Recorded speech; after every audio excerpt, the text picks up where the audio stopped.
Kevin, I mean, for starters, 53. Just where did that come from? And did you feel that coming into the night? No, I mean, I don't really like to predetermine what I'm gonna do out there. You know, I just try to go with the flow and do what's required of me out there. And I felt like tonight, we were shorthanded a bit in the scoring department. You know, missing Kai, missing Seth, missing LaMarcus. So I felt like we started the game off fast, but then they got hot as well. And I didn't want us to get stagnant on the offensive side of the ball, so I just put up a lot of shots tonight. And Andre was there to rebound a lot of them for me. And guys played off of me today. You know, they seen I had it going early, so they were looking for me pretty often. So it was I felt good as the game went on. And second, just what was the feeling when Kyrie comes into the building and sits courtside, walks with you guys into the locker room, but obviously can't take 2 steps onto the floor and play?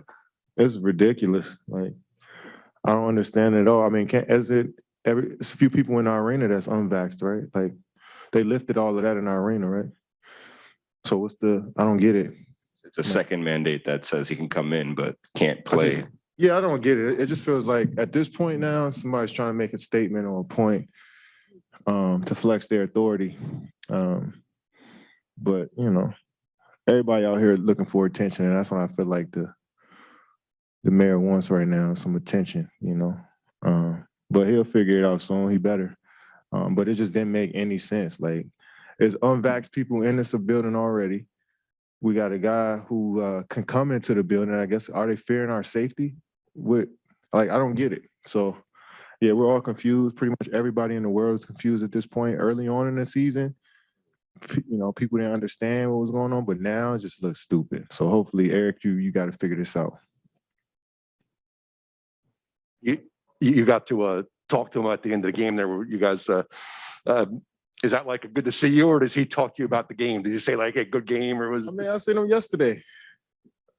So it's just for y'all. I mean, the fans and the first time seeing him in here, I guess it's something different. But we see him every day in practice. He can come to the practice facility, so he could travel on the road. But when you have a game like that, he doesn't say. I mean, we've heard you talk about his game before. He didn't say anything to you like that was okay. That was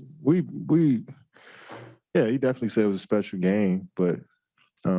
We say that to each other. He said that to me after I had 14 points in Charlotte. I just think we appreciate each other's, the subtleties in each other's game. It don't have to be a huge night for us to appreciate what one another did. Kevin, what's it like being out there on the floor and feeling like you can dominate whenever you want to? What's it like? You feel kind of at ease knowing that you can affect so many different plays and different areas of the game, which would, with my skill set, and I can affect my teammates and how they approach the game with my skill set. So I just try to think about the big picture and seeing, I know I work on my game and I've gotten to this point as an individual player, but I'm at a point in my career is like, all right, how can I impact everybody out here? How can I make the other coaches think about their game plans? And, so I feel like I upped the level of everybody out on the floor, and that's a good feeling to have. And following up on the Kyrie stuff, what is it like playing and looking over and seeing him right there? Yeah, I was at the free throw line, I think, when he walked in, and me and Drum looked at each other and was like, yo, this is unreal. Like, I've never seen nothing like this before. And we just smiled. And I mean, been like, we can say that about a lot of situations over these last 2 or 3 years where things just didn't make any sense, especially with COVID being involved. So hopefully it gets figured out. Like I said, Eric, you gotta figure something out, man, because it's looking crazy, especially on national TV, and he can come to the game but not play. Like, come on, man. Hey, yo, Eric. Kevin, can you talk about the stretch that Bruce has had these last few games? I mean, he's just been on a tear, it seems. Yeah, I mean, last year we used him as a screener, roller to the rim, and he is effective in that role.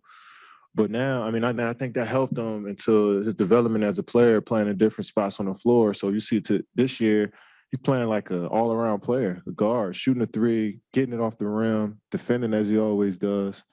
7 rebounds, 5 assists, 2 steals. Like, 15 points.